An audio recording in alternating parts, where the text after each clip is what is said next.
Assalamualaikum warahmatullahi wabarakatuh. Pada video ini kita akan mempelajari larutan elektrolit dan non-elektrolit serta mengaitkannya dengan kehidupan sehari-hari dan ajaran Islam.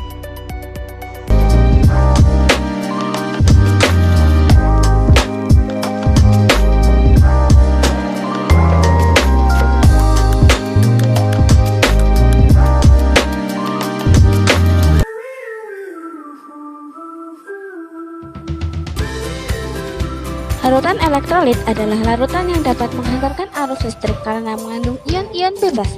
Contoh, larutan garam, asam, basa, oralit, dan air mineral. Beberapa ciri khas dari larutan elektrolit antara lain: 1. Bersifat konduktor terhadap listrik. 2. Melibatkan proses ionisasi di dalamnya. 3. Kemampuan larutan untuk mempengaruhi kecerahan lampu yang dapat menjadi terang atau redup. 4. Mungkin terjadi pembentukan gelembung gas sebagai dampak dari reaksi kimia. Terdapat beberapa jenis larutan elektrolit yang dapat dibedakan berdasarkan sejauh mana senyawa penyusunnya terionisasi dalam larutan. Pertama, elektrolit kuat. Elektrolit kuat adalah jenis larutan di mana senyawa penyusunnya sepenuhnya terionisasi saat larut dalam air. Contoh, HCl atau asam klorida, HNO3 atau asam nitrat, dan NaOH atau natrium hidroksida. Pada saat larutan elektrolit kuat ini terbentuk, senyawa-senyawa tersebut memecah menjadi ion-ion yang sepenuhnya terbebas dan dapat bergerak secara bebas dalam larutan. Oleh karena itu, konduktivitas listriknya sangat tinggi. Kedua, larutan elektrolit lemah. Larutan elektrolit lemah adalah larutan di mana hanya sebagian kecil senyawa penyusunnya yang terionisasi dalam larutan. Contoh, asam asetat atau CH3COOH, asam karbonat atau H2CO3, dan NH4OH atau amonia. Sebagian kecil dari molekul-molekul dalam larutan ini terdisosiasi menjadi ion-ion. Meskipun ada ion-ion yang bergerak bebas, konduktivitas listriknya lebih rendah dibandingkan dengan elektrolit kuat. Dalam tubuh manusia, elektrolit sangat penting untuk keseimbangan cairan, kerja saraf, dan otot. Allah Subhanahu wa Ta'ala berfirman dalam Al-Quran surat Al-Anbiya ayat 30 yang artinya, "Dan dari air kami jadikan segala sesuatu yang hidup." Ayat ini menunjukkan bahwa air adalah sumber kehidupan. Secara ilmiah, air dalam tubuh kita mengandung elektrolit yang membantu proses kehidupan seperti peredaran darah dan kerja sel. Ini membuktikan bahwa apa yang Allah ciptakan tidak sia-sia, bahkan sangat teratur hingga ke tingkat sel. Larutan non-elektrolit. Larutan non-elektrolit adalah larutan yang tidak dapat menghantarkan arus listrik karena tidak menghasilkan ion. Contoh, larutan gula, alkohol, dan urea.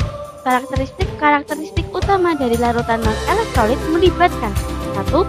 Tidak memiliki kemampuan konduktor terhadap listrik. 2. Tidak melibatkan proses ionisasi dalam strukturnya. 3. Tidak mempengaruhi kecerahan lampu sehingga tidak menyebabkan lampu menyala. 4. Tidak ada pembentukan gelembung gas sebagai hasil dari reaksi kimia. Walaupun tidak menghantarkan listrik, larutan non-elektrolit tetap bermanfaat, misalnya gula sebagai sumber energi. Rasulullah SAW juga mengajarkan prinsip keseimbangan dan tidak berlebihan. Disebutkan bahwa manusia dianjurkan untuk menjaga kesehatan tubuhnya karena tubuh adalah amanah.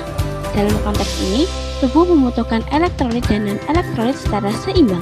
Kekurangan atau kelebihan elektrolit bisa membahayakan kesehatan, dan Islam sangat menekankan prinsip tawazun atau keseimbangan. Penerapan dalam kehidupan sehari-hari. Contoh penerapan larutan elektrolit dan non-elektrolit dalam kehidupan sehari-hari antara lain: air mineral sebagai elektrolit alami, oralit sebagai pengganti cairan tubuh, dan air gula sebagai sumber energi. Ada pula air wudhu sebagai pembersihan jasmani dan menenangkan rohani. Air wudhu secara ilmiah menyegarkan tubuh dan secara spiritual menyucikan diri. Ini menunjukkan bahwa sains dan agama berjalan beriringan. Dari materi ini kita belajar bahwa ilmu kimia membantu kita memahami bagaimana ciptaan Allah bekerja, dan agama mengajarkan kita bagaimana mensyukuri dan menggunakannya dengan bijak. Kesimpulannya, larutan elektrolit dan non-elektrolit bukan hanya konsep dalam kimia, tetapi juga bukti kebesaran Allah Subhanahu wa Ta'ala dalam menciptakan kehidupan yang teratur dan seimbang. Semoga pembelajaran ini menambah ilmu sekaligus meningkatkan keimanan kita. Wassalamualaikum warahmatullahi wabarakatuh.